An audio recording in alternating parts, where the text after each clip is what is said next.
ఈరోజు తెలంగాణ సిటిజన్ కౌన్సిల్కు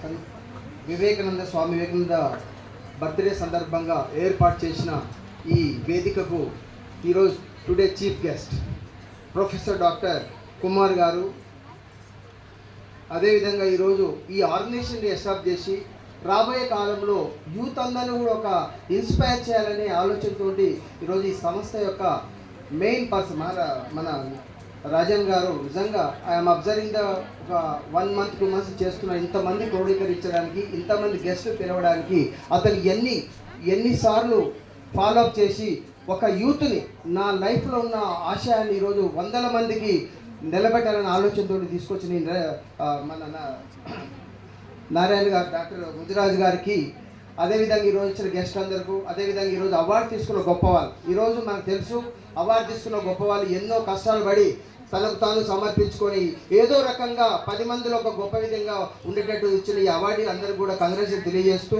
ఈరోజు Mysore Komatireddy Gopal Reddy national development green ambassador and national state advisor for the green environment protection.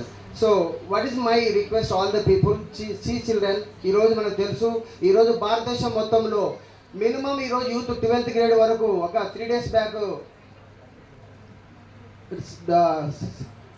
Role ప్రకారము 24 crores youth ఉందండి. ఈరోజు ఈ 24 crores యూత్ని ఈరోజు మనం ఈరోజు ఇన్స్పైర్ చేయగలిగితే ఈరోజు రాబోయే భారతం మొత్తం ప్రపంచ దేశాలు భారతదేశం వైపు చూసే పరిస్థితి ఉంది. కాబట్టి ఈరోజు నా రిక్వెస్ట్ ఒకటి, ఈరోజు ఎస్పెషల్గా ఈరోజు మన చీఫ్ గెస్ట్ చాలా ఇంపార్టెంట్ పర్సన్ వచ్చారు కాబట్టి అతని యొక్క జీవితంలో ఉన్న ఎక్స్పీరియన్స్ను తన వాల్యుబుల్ ఇన్ఫర్మేషన్ ఇచ్చినప్పుడు మీరు నేర్చుకోగలిగితే మీ ఏజ్కి ప్లస్ ఒక 40 years యాడ్ చేసుకోవాల్సిన సందర్భం ఉంది. కాబట్టి యూత్ అందరూ కూడా, చిల్డ్రన్ ప్లీజ్ హియర్, యూత్ అందరూ కూడా ఒక గెస్ట్ పిలుచుకొని వాళ్ళ విషయం చెబుతున్నప్పుడు వినవలసిన సందర్భం చాలా ఉంది.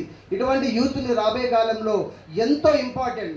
మీరే రాబోయే ప్రపంచానికి యూత్ ప్రమిదలు కాబట్టి మీరు చాలా ఆలోచించాలి. రాబోయే కాలంలో మీరు ఈరోజున్న వ్యవస్థ నెక్స్ట్ ఒక 5 years ఉండే పరిస్థితి లేదు.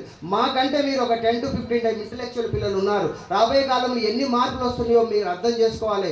మార్పులకు అనుగుణంగా ఈరోజు ఎడ్యుకేషన్ సిస్టమ్ ఉండవలసిన అవసరాలు ఉన్నాయనేది నేను తెలియజేస్తున్నాను.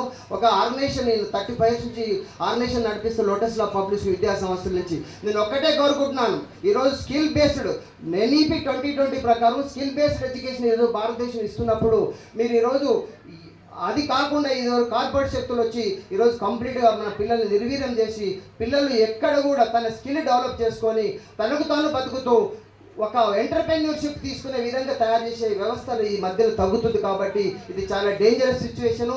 అదేవిధంగా ఈరోజు తెలంగాణ చూసుకుంటే ఈరోజు మన విద్యా వ్యవస్థలో ఈరోజు 29th ర్యాంకులో ఉన్న మన స్టేట్ ఇండియాలో.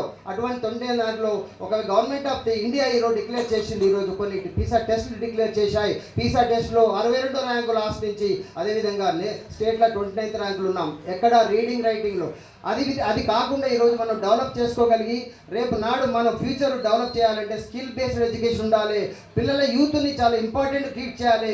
ఎడ్యుకేషన్కు విలువలు పెంచగలగాలి. ఎడ్యుకేషన్ రేపు రాబోయే కాలంలో ఈరోజు ప్రైవేట్ వ్యవస్థ 61%కి వచ్చింది. ఈరోజు పిల్లలకి ఇచ్చే ప్రతి ఒక్క చైల్డ్కి ఈరోజు తెలంగాణలో 95,000 నుంచి 150,000 ఖర్చు పెడుతుంది. కానీ ఈరోజు 39% ఎడ్యుకేషన్ మాత్రమే గవర్నమెంట్ చేస్తుంది. నేను ఎందుకు మెన్షన్ చేస్తున్నా అంటే చైల్డ్కు ఎడ్యుకేషన్ చాలా ఇంపార్టెంట్. ఎడ్యుకేషన్ మీదనే యూత్ ఉంటుంది. ఆ యూత్ని డెవలప్ చేయాల్సిన బాధ్యత ఉంది.